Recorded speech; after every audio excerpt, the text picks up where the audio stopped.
ಒಂದಿದೆಯಲ್ಲ ತುಂಬ ಭಯ ಪಡಿಸೋವಂಥ ವಿಷಯ. ಅದಕ್ಕೆ ಜನ ಹೇಳ್ತಾರೆ ಹೊರಗಡೆಯಿಂದ ತರಿಸು ತಿನ್ಬಿಡು. ಹೇಳಬೇಕು ಅಂದರೆ ಭಾರತದ ಫುಡ್ ಡೆಲಿವರಿ ಎಕನಾಮಿ ಈ ಒಂದು ಬೇಸ್ ಮೇಲೆ ನಿಂತ್ಕೊಂಡಿದೆ.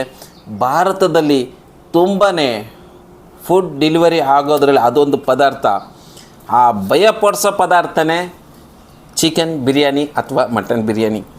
ಸೊ ಜನಗಳಿಗೆ ಒಂದು ಭಯ ತುಂಬ್ಕೊಂಬಿಟ್ಟಿದೆ. ಒಂದು ಬಿರಿಯಾನಿ ಮಾಡಬೇಕು ಅಂದರೆ 50ರಿಂದ 60 ಐಟಮ್ಸ್ ಬೇಕು, 2-3 ಅವರ್ ಟೈಮ್ ಹಿಡಿಬೇಕು, ತುಂಬಾ ತಾಳ್ಮೆಯಿಂದ ಮಾಡಬೇಕು ಅಂತ. So ladies and gentle guys, ನಮಸ್ಕಾರ. ನಾನು ಸುರೇಶ್ ಶೆಟ್ಟಿ, ನೀವು ನೋಡ್ತಾ ಇರೋದು ಟೇಸ್ಟ್ ಆಫ್ ಉಪಹಾರ. ನಿಮ್ಮೆಲ್ಲರಿಗೂ ಸ್ವಾಗತ. ನನ್ನ ಕಂಟೆಂಟ್ ನಿಮಗೇನಾದರೂ ಇಷ್ಟ ಆಗ್ತಾಯಿದ್ರೆ ನಮ್ಮ ಚಾನಲ್ನ ಸಬ್ಸ್ಕ್ರೈಬ್ ಮಾಡ್ಕೊಳ್ಳಿ, ಬೆಲ್ ಐಕಾನ್ ನೋಡ್ದು ಹಾಲ್ ಅಂತ ಟೈಪ್ ಮಾಡಿ. ಇದರಿಂದ ಭವಿಷ್ಯದಲ್ಲಿ ಬರುವ ವಿಡಿಯೋಗಳ ನೋಟಿಫಿಕೇಷನ್ ನಿಮಗೆ ಬರ್ತಾ ಇರ್ತದೆ. ಸೊ ವಿಡಿಯೋ ಕೊನೆ ತನಕ ನೋಡಿ. ಇವತ್ತು ಬಿರಿಯಾನಿನ ತುಂಬ ಸಿಂಪಲಾಗಿ ಸಿಂಪ್ಲಿಫೈ ಮಾಡಿ ತೊಗೊಂಬಂದಿದ್ದೀನಿ. 50 ಜನಕ್ಕೆ ಬಿರಿಯಾನಿ ಮಾಡಬೇಕಾದ್ರೆ ನಿಮ್ಗೆ ಏನೆಲ್ಲ ಬೇಕು ಅವೆಲ್ಲ ನೋಡ್ಕೊಳ್ಳಿ. ಎಷ್ಟು ಈಸಿಯಾಗಿ ನಿಮಗೆ ಮಾಡಿ ತೋರಿಸ್ತೀನಿ ಅಂದರೆ, ನಿಮಗೆ 50 ಜನಕ್ಕೆ ಬಿರಿಯಾನಿ ಮಾಡಬೇಕು ಅಂದರೆ ಬೇರೆ ವಿಡಿಯೋ ನೋಡೋ ಅವಶ್ಯಕತೆಯೇ ಇಲ್ಲ. ಇಲ್ಲೇ ನೋಡಿ, ಇಲ್ಲೇ ನೀವೆಲ್ಲ ಕಲ್ತ್ಕೊಂಡು ಹೋಗ್ತೀರ. ಇಲ್ಲೇ ಫುಲ್ ಎಜುಕೇಟೆಡ್ ಆಗಿ ಹೊರಟೋಗ್ತೀರ. ನೀವು ಹೊರಗಡೆ ಹೋಗೋಷ್ಟೊತ್ತಿಗೆ ಎಲ್ಲ ವಿಷಯ ನೀವು ತಿಳ್ಕೊಂಡಿದ್ದೀರಾ. ಸೊ ಬನ್ನಿ, ಈಗ ನಾನು 1 kg ಎಣ್ಣೆ ಹಾಕ್ಕೊಂಡಿದ್ದೆ. ಅದಕ್ಕೆ 1 kg ಈರುಳ್ಳಿ ಚಾಪ್ಸಿ ಹೊಡೆದು, ಸ್ವಲ್ಪ ಮೆಣಸಿನ್ಕಾಯಿ ಮತ್ತು ಸ್ವಲ್ಪ ಅಕ್ಕ ಮಸಾಲ ಹಾಕ್ಕೊಂಡಿದ್ದೆಲ್ಲ ನೋಡ್ಕೊಂಡ್ರಲ್ಲ, ಅಷ್ಟನ್ನು ಸೇರಿಸಿ 7.5 kg ಚಿಕನನ್ನು ಮ್ಯಾರಿನೇಟ್ ಮಾಡಿ ಇಟ್ಕೊಂಡಿದ್ದೀನಿ. ಮ್ಯಾರಿನೇಟ್ ಮಾಡೋಕ್ಕೆ ನಾನು ಮೊಸರು, ಉಪ್ಪು, ಅರಿಶಿನ ಪುಡಿ, okay, salt, turmeric powder and curd ಇಷ್ಟನ್ನು ಸೇರಿಸಿ ಮ್ಯಾರಿನೇಟ್ ಮಾಡಿಕೊಂಡು, ಈಗ ಈರುಳ್ಳಿ ಫ್ರೈ ಮಾಡ್ಕೊತ ಇದ್ನಲ್ಲ ಅದರೊಳಗೆ ಹಾಕಿ ಸ್ವಲ್ಪ ತಿರುಗಿಸ್ಕೊಡುವ. ತುಂಬ ಇಂಪಾರ್ಟೆಂಟು ಇದೆ. ಚಿಕನ್ನ 1 ಅವರ್ ಮ್ಯಾರಿನೇಟ್ ಮಾಡಿ ಇಟ್ಟಿದ್ರಲ್ಲ, ಆಮೇಲೆ ನೀವು ಪಾತ್ರೆ ಒಳಗೆ ಹಾಕಿದಾಗ ಪಾತ್ರೆ ದೊಡ್ಡದಾಗಿರಬೇಕು. ಚಿಕನನ್ನು ನೀವು ತಿರುಗಿಸುವಾಗ ಅದು ಆರಾಮಾಗಿ ಚಿಕನ್ ಎಲ್ಲ ತಿರುಗಬೇಕು. ಈಗ 1-2 ನಿಮಿಷ ಹಿಂಗೆ ತಿರುಗಿಸಾದ್ಮೇಲೆ ಗಾರ್ಲಿಕ್, ಜಿಂಜರ್, ಚಿಲ್ಲಿ ಪೇಸ್ಟು, ಮೆಣಸಿನ್ಕಾಯಿ, ಬೆಳ್ಳುಳ್ಳಿ, ಶುಂಠಿ 3 ಸೇರಿಸಿ ರುಬ್ಕೊಂಡಿದ್ದೀನಿ, ಗ್ರೈಂಡರ್ ಮಾಡ್ಕೊಂಡಿದ್ದೀನಿ. ಈಗ ಇದ್ರ ಮೇಲೆ ಹಾಕ್ಬಿಟ್ಟು ಸ್ವಲ್ಪ ಚೆನ್ನಾಗಿ ತಿರುಗಿಸ್ಕೊಡುವ. ಟೊಮೆಟೊ ನಾನು ಕಮ್ಮಿ ಹಾಕ್ತಾಯಿದ್ದೀನಿ, ಯಾಕೆಂದರೆ ಟೊಮೆಟೊ ಏನಾದರೂ ಜಾಸ್ತಿ ಹಾಕ್ಬಿಟ್ರೆ ಈ ರೈಸ್ ಮೇಲೆ ಈ ಟೊಮೆಟೊ ಫ್ಲೇವರ್ ಕೂತ್ಕೊಂಬಿಟ್ಟು ನಿಮಗೆ ಬಿರಿಯಾನಿ ಫ್ಲೇವರ್ ಸಿಗೋದಿಲ್ಲ. ಆದ್ದರಿಂದ ಒಂದು ಅರ್ಧ kg ಅಷ್ಟು ಟೊಮೆಟೊ ಹಾಕಿ ಈಗ ಇದನ್ನು ಚೆನ್ನಾಗಿ ದಮ್ ಕಟ್ಟುವ. ನಾನು ರೈಸ್ ತೊಗೊಂಡಿದ್ದೀನಿ, ಮಾಮೂಲಿ ಜೀರಾ ರೈಸ್ ತೊಗೊಂಡಿದ್ದೀನಿ. ಬಾಸ್ಮತಿ ರೈಸ್ ತುಂಬ ಚೆನ್ನಾಗಿರುತ್ತೆ ಬಿರಿಯಾನಿಗೆ.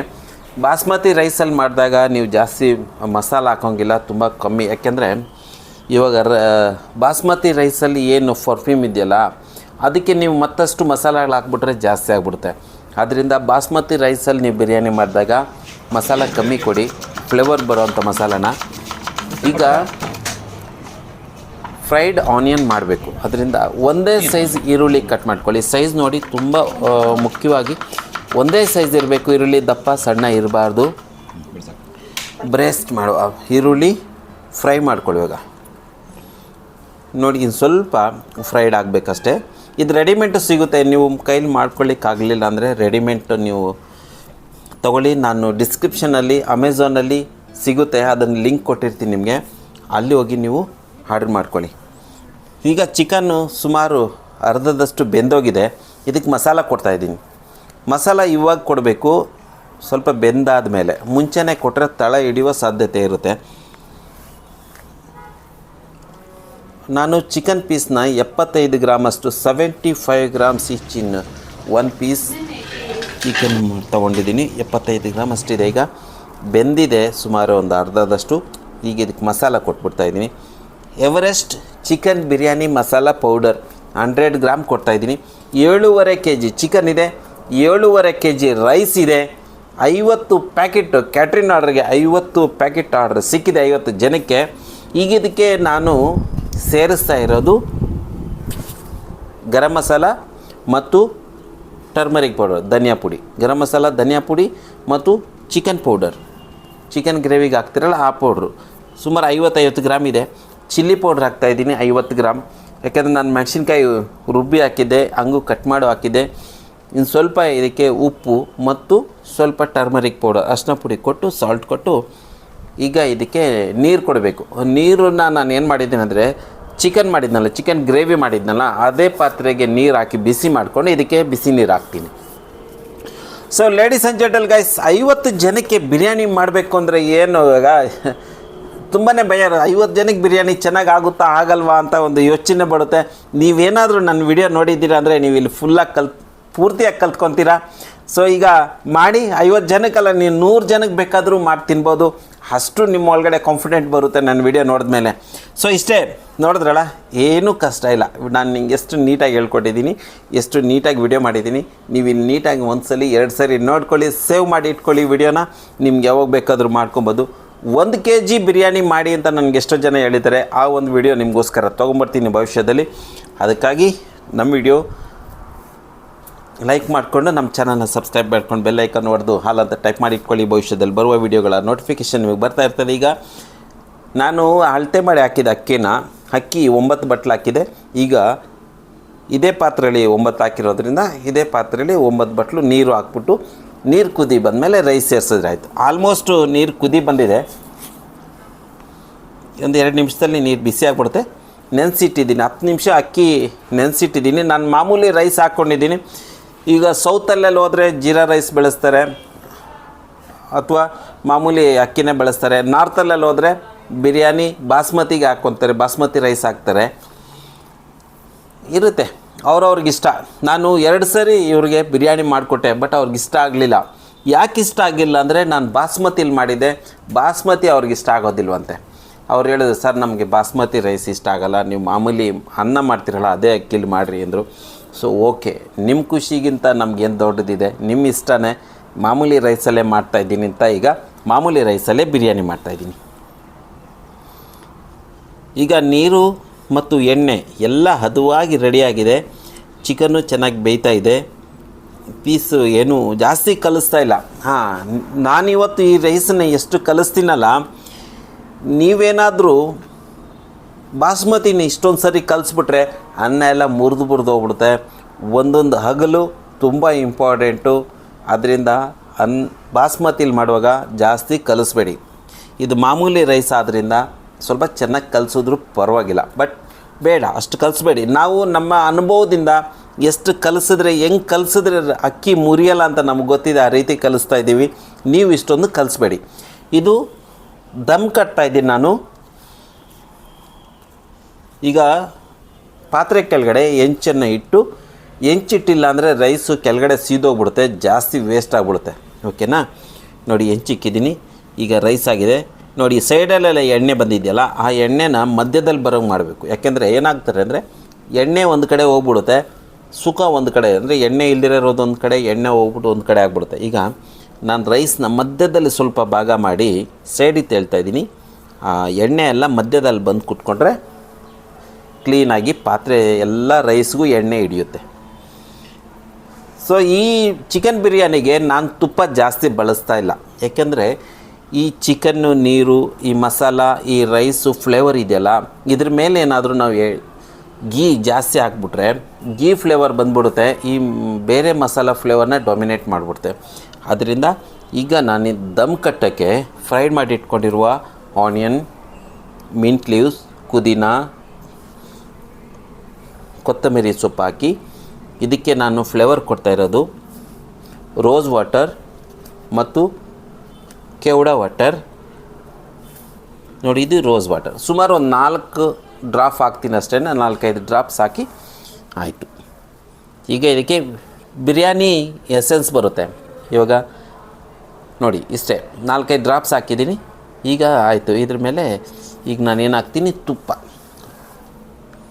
ಇದು ಕೆವಡಾ ವಾಟರ್. ಸುಮಾರು ಒಂದು 10 ml ಹಾಕ್ತಾಯಿದ್ದೀನಿ. 10 ml ಅಂದರೆ ಚಿಕ್ಕದಾಗಿ ಒಂದು ಮುಚ್ಚಳದಷ್ಟು.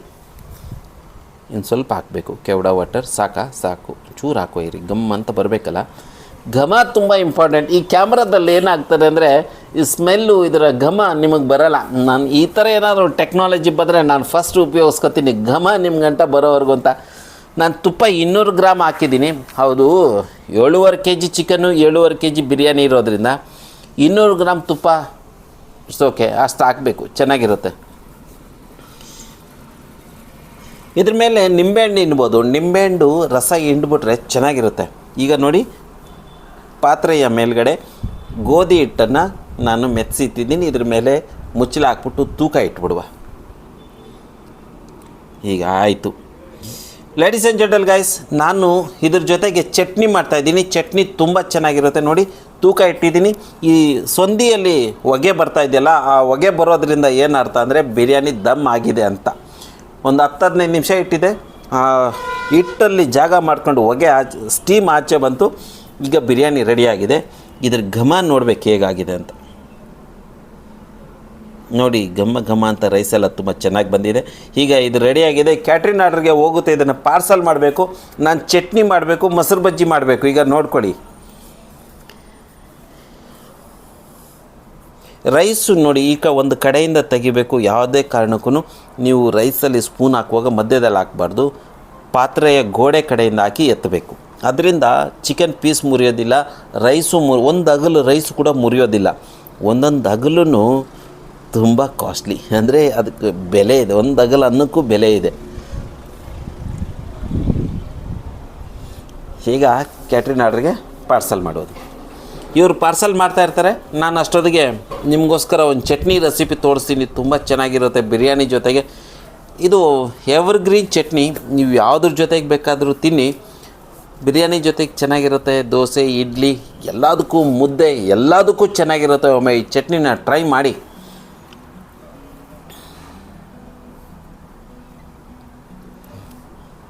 $75 ಗ್ರಾಮ್ ಒಂದು ಪೀಸು. ಒಬ್ಬೊಬ್ಬರಿಗೆ 3 ಪೀಸ್ ಹಾಕ್ತಾಯಿದ್ದೀನಿ. ಅಲ್ಲಿಗೆ 1/4 kg ಆಯಿತು ಒಬ್ಬರಿಗೆ. ನೋಡಿ, ಹೀಗೆ 3-4 ಪೀಸ್ ಹಾಕಿ ಮುಚ್ಚಳ ಹಾಕಿ ಕಂಟೈನರ್ ರೆಡಿ.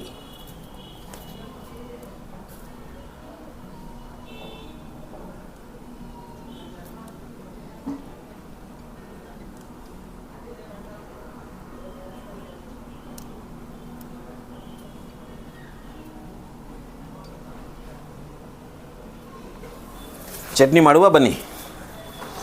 ಇದಕ್ಕೆ ಈರುಳ್ಳಿ, ಬೆಳ್ಳುಳ್ಳಿ, ಮೆಣಸಿನ್ಕಾಯಿ, ಟೊಮೆಟೊ, ಉಪ್ಪು, ಎಣ್ಣೆ ಇಷ್ಟೇ 5 ಪದಾರ್ಥಗಳು. ಬಾಣಲಿ ಇಟ್ಟಿದೆ, ಎಣ್ಣೆ ಹಾಕಿದೆ. ಎಣ್ಣೆ ಸ್ವಲ್ಪ ಬಿಸಿ ಆದಮೇಲೆ ಈರುಳ್ಳಿ ಹಾಕಿ, ಮೆಣಸಿನ್ಕಾಯಿ ಹಾಕಿ, ಸ್ವಲ್ಪ ಹುರಿದ್ಮೇಲೆ ಟೊಮೆಟೊ ಹಾಕಿ, ಇದನ್ನೀಗೆ ಉಪ್ಪು ಹಾಕ್ಬಿಟ್ಟು ಗೋಳಿಸ್ಕೊಂಡು ತಣ್ಣಗಾದ್ಮೇಲೆ ಮಿಕ್ಸಿಗೆ ಹಾಕಿದ್ರೆ ಚಟ್ನಿ ರೆಡಿ. ಅಷ್ಟೇ, ಇನ್ನೇನಿಲ್ಲ. ಚಟ್ನಿ ಸಿಂಪಲ್ಲಾಗಿರುತ್ತೆ. ಪ್ರತಿಯೊಂದ್ರ ಜೊತೆಗೂ ತಿನ್ಬೋದು. ಬಿರಿಯಾನಿ ಕಂಟೈನರ್ ರೆಡಿಯಾಗಿದೆ. ಈಗ ಇದನ್ನು ಸೇರಿಸ್ಬಿಟ್ರೆ, ನಾನಂತೂ ವೆಜಿಟೇರಿಯನ್, ನಾನು ತಿನ್ನೋದಿಲ್ಲ. ಅದರಿಂದ ನಾನು ಟೇಸ್ಟ್ ಮಾಡಿ ತೋರಿಸ್ತಾ ಇಲ್ಲ ನಿಮಗೆ. ನಾನ್ ವೆಜ್ ನಾನು ತಿನ್ನೋದಿಲ್ಲ. ಚಟ್ನಿ ನೋಡಿ, ಮಿಕ್ಸಿಗೆ ಹಾಕ್ಕೊಳ್ಳಿ, ಒಂದು ಪಾತ್ರೆ ಮೇಲೆ ಇಕ್ಕಿ. ಇವಾಗ ಇದನ್ನು ಅಲಂಕಾರ ಮಾಡುವ. ಪ್ರೆಸೆಂಟೇಷನ್ ನೀವೇನೇ ಮಾಡಿ ಪ್ರೆಸೆಂಟೇಷನ್ ಚೆನ್ನಾಗಿರಬೇಕು. ಕುಂಬಳಕಾಯಿ ಬಳ್ಳಿ ಸಿಕ್ತು, ಕುಂಬಳಿ ಎಲೆ ಬಳ್ಳಿ ಇದ್ರ ಮೇಲೆ ಇಟ್ಟು ಚೆಂದ ಕಾಣಿಸುವಂತೆ ಮಾಡುವ. So ladies and gentle guys, ಇಷ್ಟೇ. ನೀವು ಮಾಡೋ ಕೆಲಸ ತುಂಬ ಪ್ರೀತಿಯಿಂದ ಮಾಡಿ. ನಾನು ಚಟ್ನಿನ ಹಂಗೆ ತೋರಿಸ್ಬೋದಾಗಿತ್ತು, ಆದರೆ ಇದಕ್ಕೊಂದು ಕುಂಬಳಕಾಯಿ ಎಲೆ ಬಳ್ಳಿ ಇಟ್ಟು ಈ ರೀತಿ ಮಾಡಿದ್ರೆ ಎಷ್ಟು ಚೆಂದ ಕಾಣಿಸ್ತಾರಲ್ಲ, ಅದೇ ಪ್ರೆಸೆಂಟೇಷನ್ ಅಂತಾರೆ. ನಿಮ್ಮ ಪ್ರೆಸೆಂಟೇಷನ್ ತುಂಬ ಇಂಪಾರ್ಟೆಂಟು. ನೀವೇನೇ ಕೆಲಸದಲ್ಲಿ ಮಾಡ್ತಾ ಇರಬೇಕಾದ್ರೆ ನಿಮ್ಮ ಇಂಪಾರ್ಟೆಂಟ್ಸ್ ಇರಲಿ ಆ ಕೆಲಸದಲ್ಲಿ, ನೀವು ಸಕ್ಸಸ್ ಆಗ್ತೀರಾ. ಸೊ ಬಿರಿಯಾನಿನ ಮನೆಯಲ್ಲೇ ಮಾಡಿ ತಿನ್ನಿ. ಹೊರಗಡೆ ಹೋಗಿ ಎಷ್ಟೊಂದು ದುಡ್ಡು ಖರ್ಚು ಮಾಡ್ತಿರಲ್ಲ, ಆ ದುಡ್ಡನ್ನ ಉಳಿಸಿ ಇನ್ವೆಸ್ಟ್ಮೆಂಟ್ ಮಾಡಿ ಶೇರ್ ಮಾರ್ಕೆಟಲ್ಲಿ ಹಾಕಿ ಸಿಕ್ಕಾಪಟ್ಟೆ ವಿಧಾನಗಳಿದ್ದಾವೆ, ತಿಳ್ಕೊಳ್ಳಿ. ಅಂದರೆ ಇವಾಗ ನಮ್ಮ ಭಾರತದಲ್ಲಿ ಫುಡ್ ಡೆಲಿವರಿಯಲ್ಲಿ ಜಾಸ್ತಿ ಆರ್ಡ್ರ್ ಆಗೋದೆ ಚಿಕನ್ ಬಿರಿಯಾನಿ ಅಥವಾ ಮಟನ್ ಬಿರಿಯಾನಿ. ಒಂದು ಬಿರಿಯಾನಿ ನೀವು ಮನೇಲಿ ತರಿಸ್ಕೊಂಡು ತಿನ್ನಬೇಕು ಅಂದರೆ ಏನಿಲ್ಲ ಅಂದರೂ $190-200 ಮೇಲೇ, ಅದಕ್ಕಿಂತ ಕಡಿಮೆ ಯಾವ ಬಿರಿಯಾನಿನೂ ಮನೆಗೆ ಬರೋದಿಲ್ಲ. ಸೊ ಇಷ್ಟೇ. ನಿಮ್ಮ ಮನೇಲಿ ಬಿರಿಯಾನಿ ಒಂದು 5 ಜನಕ್ಕೆ 6 ಜನಕ್ಕೆ ಮಾಡ್ಕೊತೀರಿ ಅಂದರೆ ತುಂಬ ಕಮ್ಮಿ ಖರ್ಚಲ್ಲಿ ಬಿರಿಯಾನಿ ರೆಡಿ ಆಗಿಬಿಡುತ್ತೆ. ಈ ದುಡ್ಡನ್ನು ಶೇರ್ ಮಾರ್ಕೆಟಲ್ಲಿ ಇನ್ವೆಸ್ಟ್ಮೆಂಟ್ ಮಾಡಿ, ಮ್ಯೂಚುವಲ್ ಫಂಡಲ್ಲಿ ಇನ್ವೆಸ್ಟ್ಮೆಂಟ್ ಮಾಡಿ ಚೆನ್ನಾಗಿ ತಿಳ್ಕೊಳ್ಳಿ. ಆ ನಂತರ ಲಾಂಗ್ ಟರ್ಮ್ಗೆ ಹಾಕ್ಕೊಂಡು ಚೆನ್ನಾಗಿ ಅರ್ಥ ಮಾಡಿಕೊಂಡು ದುಡ್ಡು ಸಂಪಾದನೆ ಮಾಡ್ಕೊಂಡು ಜೀವನದಲ್ಲಿ ಕಷ್ಟಪಟ್ಟು ದುಡಿಬೇಕು ಅನ್ನೋದೇನಿಲ್ಲ. ಈ ರೀತಿಯೂ ದುಡ್ಡು ಸಂಪಾದನೆ ಮಾಡೋದು, ಸ್ವಲ್ಪ ಸ್ಮಾರ್ಟಾಗಿ ದುಡ್ಡು ಸಂಪಾದನೆ ಮಾಡಿ. ಲೇಡೀಸ್ ಆ್ಯಂಡ್ ಜೆಂಟಲ್ ಗೈಸ್, ನನ್ನ ವಿಡಿಯೋ ನಿಮ್ಗೆ ಇಷ್ಟ ಆಗಿದ್ರೆ ಲೈಕ್ ಮಾಡಿ, ಕಾಮೆಂಟ್ ಮಾಡಿ, ಸಬ್ಸ್ಕ್ರೈಬ್ ಮಾಡ್ಕೊಳ್ಳಿ ನಮ್ಮ ಚಾನಲ್ ಆಲ್ ಅಂತ ಹೇಳ್ದು. ಸರಿ, ಓಕೆ. ನೀವೆಲ್ಲ ಮಾಡ್ತೀರಾ ನನಗೆ ಗೊತ್ತಿದೆ. ನನಗೆ ತುಂಬ ಸಪೋರ್ಟ್ ಸಿಕ್ಕಿದೆ ನಿಮ್ಗೆಲ್ಲರ ಕಡೆಯಿಂದ. ಒಳ್ಳೇದು ತಿನ್ನಿ, ಒಳ್ಳೇದಾಗಿರಿ. ಯಾಕೆಂದರೆ ಜೀವನದಲ್ಲಿ ಖುಷಿಯಾಗಿರೋದು ದೊಡ್ಡ ವಿಷಯ. Thank you so much everybody. Take careful.